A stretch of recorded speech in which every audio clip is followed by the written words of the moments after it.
ಸಿಂಚನ ಹತ್ರ ನಮ್ಮ ಭಾವನ ಬಗ್ಗೆ ಮಾತಾಡಿ ತಪ್ಪು ಮಾಡ್ಬಿಟ್ವೇನೋ ಅಂತ ಅನಿಸ್ತಿದೆ. ತಪ್ಪೋ ಸರಿನೋ ನನಗೆ ಗೊತ್ತಿಲ್ಲ ಲಕ್ಷ್ಮಿ. ಅಪ್ಪ ಅಮ್ಮ ಆಗಿ ಮಕ್ಕಳು ಯೋಗಕ್ಷೇಮ ನೋಡ್ಕೋಬೇಕಾದ್ರೆ ನಮ್ಮ ಕರ್ತವ್ಯ ಅಲ್ವಾ?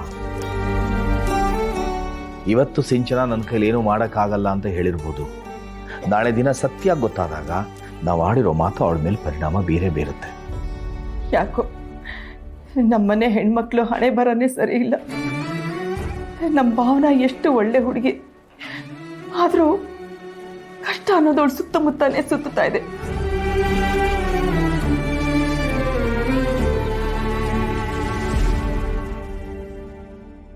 ಈ ಭಾವನ ಅಕ್ಕ ಮಾಡೋದು ಒಂದೊಂದಲ್ಲಪ್ಪ, ಕರ್ಮ ನಂದು. ಅಲ್ಲ, ರೆಕ್ಕೆ ಇದೆ ಅಂತ ಎತ್ತರಕ್ಕೆ ಹಾರೋ ಪ್ರಯತ್ನ ಮಾಡೋದು, ಕೊನೆಗೆ ಪಾತ್ರಕ್ಕೆ ದಬಾರ ಅಂತ ದಬಾಕೊಳ್ಳೋದು. ಅವಳು ದಬಾಕೊಂಡ್ರು ನೋವು ಅನುಭವಿಸೋದು ನಾನು. ಏನು ಹಣೆ ಬರೋನು ನಂದು. ಇದಕ್ಕೆಲ್ಲ ಅಪ್ಪ ಅಮ್ಮನೇ ಕಾರಣ. ಅವ್ರಿಗೆ ಫೋನ್ ಮಾಡ್ತೀನಿ.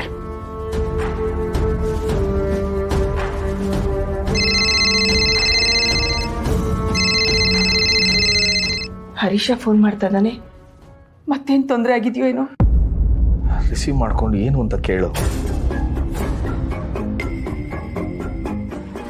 ಹರೀಶ, ಏನಾಯ್ತಪ್ಪ? ಅಮ್ಮ, ಅಪ್ಪ ಇಲ್ವಾ ಅಲ್ಲಿ? ಇದ್ದಾರೆ. ಇಲ್ಲೇ ಇದ್ದೀನಿ, ಹೇಳಪ್ಪ. ಏನಪ್ಪ ಹೇಳೋದು? ನೀವು ನೋಡಿದ್ರೆ ಹೆತ್ತು ಮಕ್ಕಳ ಮೇಲೆ ಕೋರ್ಟ್ ಕೇಸ್ ಹಾಕ್ಬಿಟ್ರಿ.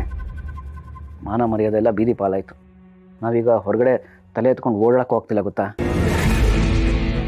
ನೋಡಿದವರೆಲ್ಲ ಓ ಇವರೇ ಅಲ್ವಾ ಅಪ್ಪ ಅಮ್ಮನಿಗೆ ಮೋಸ ಮಾಡಿದ್ದು ಅಂತ ಮಾತಾಡ್ಕೋತಾರೆ. ನೀವು ನನಗೆ ಮೋಸ ಮಾಡಿದ್ದು ನಿಜ ತಾನೇ? ಸುಳ್ಳು ಕೇಸ ಹಾಕಿದ್ದೆ. ಚೆನ್ನಾಗಿ ಹೇಳಿದ್ರಿ. ನೀವು ಸಾಲದು ಅಂತ ಇವಾಗ ಭಾವನಾಕನ್ನು ಶುರು ಮಾಡ್ಕೊಂಡಿದ್ದಾಳೆ. ಹೊರಗಡೆನೂ ನೆಮ್ಮದಿ ಇಲ್ಲ, ಮನೆ ಒಳಗಡೆನೂ ನೆಮ್ಮದಿ ಇಲ್ಲ. ಒಟ್ಟಲ್ಲಿ ಎಲ್ಲ ಸೇರ್ಕೊಂಡು ಒಟ್ಟಿಗೆ ಪ್ರಾಣ ತೆಗೆದುಬಿಡಿ ಅತ್ಲಾಗೆ. ಭಾವನಾಕ ಪೊಲೀಸ್ ಕಂಪ್ಲೇಂಟ್ ಕೊಟ್ಟು ಮನೇಲಿ ಎಷ್ಟು ಫಜೀತಿ ಆಗಿದೆ ಗೊತ್ತಾ ನಿಮಗೆ?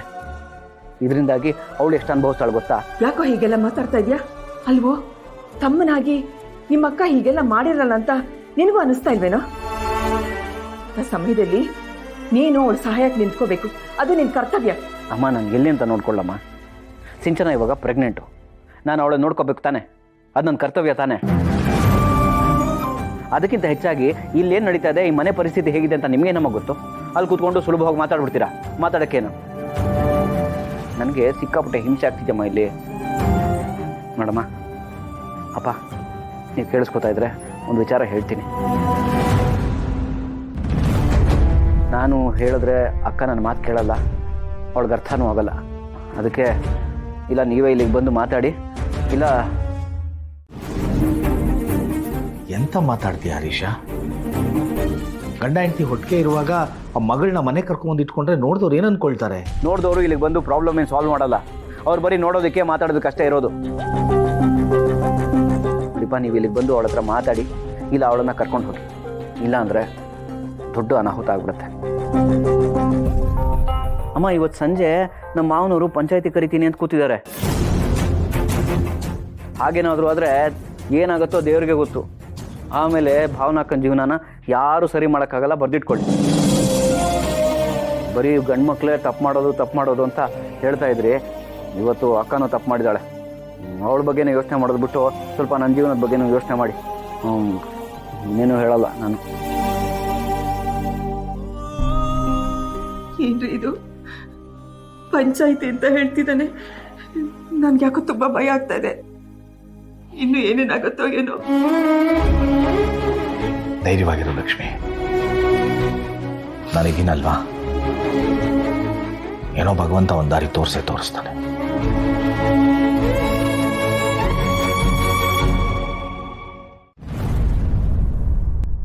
ಪಂಚಾಯತಿಯಲ್ಲಿ ಭಾವನನ್ನ ಮನೆಯಿಂದ ಕರ್ಕೊಂಬರೋದಕ್ಕೆ ಏನು ಪ್ಲಾನ್ ಮಾಡಬೇಕು?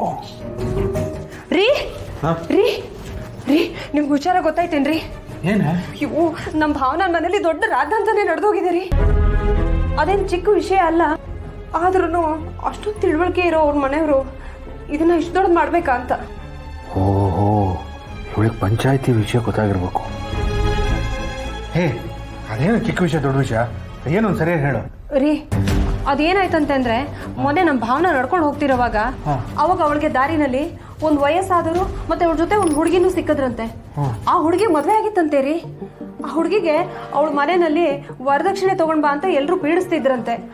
ಅದಕ್ಕೆ ಅವಳು ಅವ್ರ ಅಜ್ಜಿನೂ ಸೇರಿಕೊಂಡು ಕಂಪ್ಲೇಂಟ್ ಕೊಡೋದಕ್ಕೆ ಅಂತ ಪೊಲೀಸ್ ಸ್ಟೇಷನ್ಗೆ ಹೋಗ್ತಾ ಇದ್ರಂತೆ.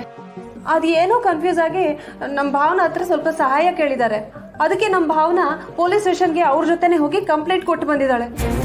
ಕರ್ಮ, ಒಳ್ಳೆಯವ್ರಿಗೆ ಒಳ್ಳೆತನನೇ ಮುಳುವಾಗುತ್ತೆ ಅನ್ನೋದಕ್ಕೆ ಇದೇ ಸಾಕ್ಷಿ ನೋಡಿ. ನಮ್ಮ ಭಾವನ ಹಣೆ ಬರ. ಆ ಪೊಲೀಸರು ಅದೇನೋ ಕನ್ಫ್ಯೂಸ್ ಮಾಡ್ಕೊಂಡ್ಬಿಟ್ಟಿದ್ದಾರೆ ರೀ.